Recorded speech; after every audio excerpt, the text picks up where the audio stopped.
యవన సహోదరి సహోదరుడా, నీ తల్లిదండ్రుల మాటకు లోబడుతున్నావా? నీ తల్లిదండ్రుల మాటకు విలువనిస్తున్నావా? వారు నిన్ను కని పెంచి గొప్పవాణిగా చేసింది నువ్వు వారి మీద తిరగబడతావని కాదు, వారి మాటని ఎదిరిస్తావని కాదు. కానీ తదుపరి కాలంలో చూస్తున్నట్లయితే బిడ్డలుగా తల్లిదండ్రుల మాటకి లోబడలేకపోతున్నారు, తల్లిదండ్రులకు ప్రాధాన్యత ఇవ్వలేకపోతున్నారు. ఏ అంటే నా ఇష్టం అంటున్నారు.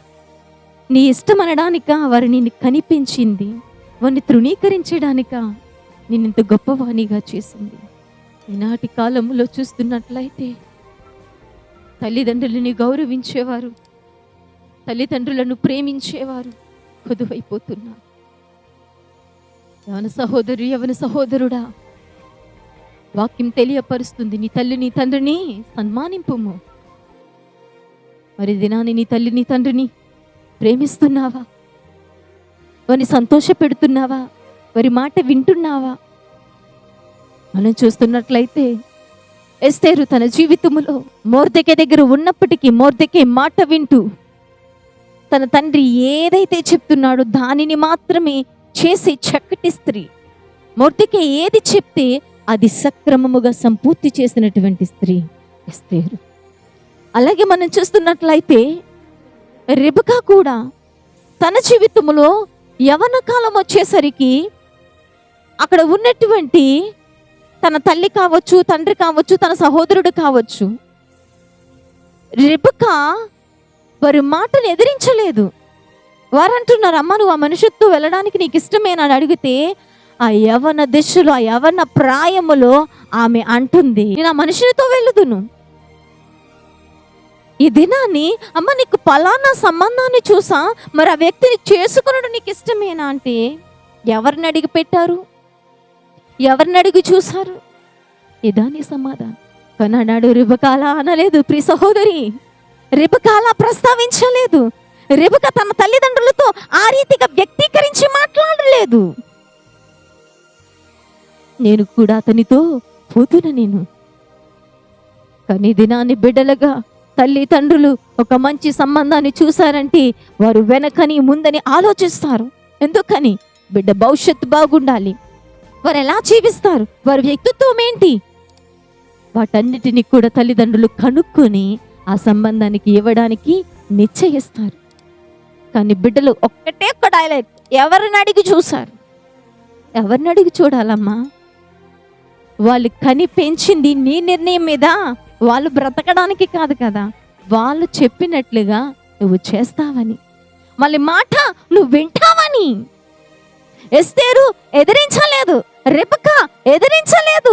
తన తల్లి కావచ్చు, తన తండ్రి కావచ్చు, వారు ఏదైతే చెప్పారో వాటిని చేశారు. బాలుడైనప్పటికీ కూడా సమూయేలుని ఆ తల్లి ఏలీ దగ్గర వదిలేసేటప్పుడు కూడా ఆ బాలుడు చిన్నవాడు అవ్వచ్చు, ఒక 5 సంవత్సరాలు వచ్చిన తర్వాత అయినా ఆ బాబుకి జ్ఞానం తెలుస్తుంది కదా, ఒక 10 సంవత్సరాలు వచ్చిన తర్వాత అయినా ఆ బాబుకి తెలుస్తుంది కదా. అప్పుడు వెళ్ళిపోయాడా? ఏలిని విడిచిపెట్టి తన తల్లి దగ్గరికి వెళ్ళిపోయాడా? వెళ్ళలేదు సంగమా. తన తల్లి ఏలి యాజకుడి దగ్గర ఉండమని చెప్పింది. తల్లి మాటను కట్టుబడి అక్కడే ఉండిపోయాడు. తన తల్లి మాట విన్నాడు సమూయేలు, తన తండ్రి మాట విన్నది ఎస్తేరు, తన కుటుంబకుల మాట విన్నది రెబెకా. ఇది నాని మరి మనం మన కుటుంబకుల మాట వింటున్నామా? ఎవరిని బిడ్డలారా, తల్లిదండ్రుల మాట వింటున్నారా? యెఫ్తా కుమార్తె మరణం సంభవిస్తుంది, అయినప్పటికీ కూడా ఆమె తన తండ్రికే ప్రాధాన్యత ఇచ్చింది. నా తండ్రి, నీవు దేవుని ఎదుట ఏదైతే ఒప్పుకుంటువో దానిని జరిగించమంటుంది. తల్లికి తండ్రికి ఎంత లోపడ్డారండి బిడ్డలు. దినాని యవన బిడ్డ, యవన సహోదరి, యవన సహోదరుడా, తల్లిదండ్రుల మాటకి లోపడుతున్నావా? తల్లిదండ్రుల మాట వింటున్నావా? లేక నా ఇష్టం, నాకు నచ్చింది, నాకు కావాలి, నాకు ఇవ్వాలి, మీరేమైపోయినా మీరేం చేసినా అది నాకు అనవసరం, నేను ఏది అడిగితే నాకు అది తెచ్చి ఇవ్వాలి. స్కూటీ కావాలి, మోడర్నింగ్ డ్రెస్సులు కావాలి, మోడర్నింగ్ చెప్పులు కావాలి, నేనంత రిచ్లో ఉండాలి, నేనంత ఉన్నతంగా ఉండాలి, నేను చేసే ప్రతిదీ కూడా కాస్ట్లీగా ఉండాలి. మీరు ఏం చేస్తారో నాకు అనవసరం, నాకు మాత్రం ఇవ్వాలి, నాకు మాత్రం ఇవ్వాలి అని పంతం మీద నిలబడుతున్నారా? ఒకవేళ అదే పంతం మీద నిలబడ్డారనుకోండి, ఇప్పుడు నీ తల్లికి నీ తండ్రికి నువ్వేం చేస్తున్నట్లు? ఏ కంటిలో నుండి నీకు కన్నీరు రాకూడదని వాళ్ళు చూసారో అదే కంటిలో నుండి నీవు కన్నీళ్లు రప్పించే వ్యక్తిగా ఎంత మాత్రం ఉండకూడదు. ప్రియ సహోదరి సహోదరులారా, నీవు కోరుకొని నీ తండ్రిని దుఃఖపెట్టి దుఃఖముతో పొందుకునే బిడ్డగా నీవెంత మాత్రం ఉండకూడదు. ఎందుకంటే తల్లిగా తండ్రిగా వారు నీ కళ్ళంటే కన్నీరు రాకుండా నిన్ను బాల్యము నుండి పెంచితే వారి గుండెకే నువ్వు గాయాన్ని పుట్టిస్తున్నావు, ఆ కళ్ళకే నువ్వు కన్నీళ్లు పుట్టిస్తున్నావు. కాబట్టి నీ తల్లి నీ తండ్రి నిన్ను బట్టి దుఃఖించకుండా వారిని ఆనందం పెట్టి బిడ్డగా ఉండాలి. ఎప్పుడైతే నీవు అటు రీతిగా ఉంటావో నీ తల్లిదండ్రులు నిన్ను చూసి సంతోషపడతారు, మిమ్మును బట్టి దేవాతి దేవుని సంతోషిస్తాడు. ఎప్పుడో తెలుసా?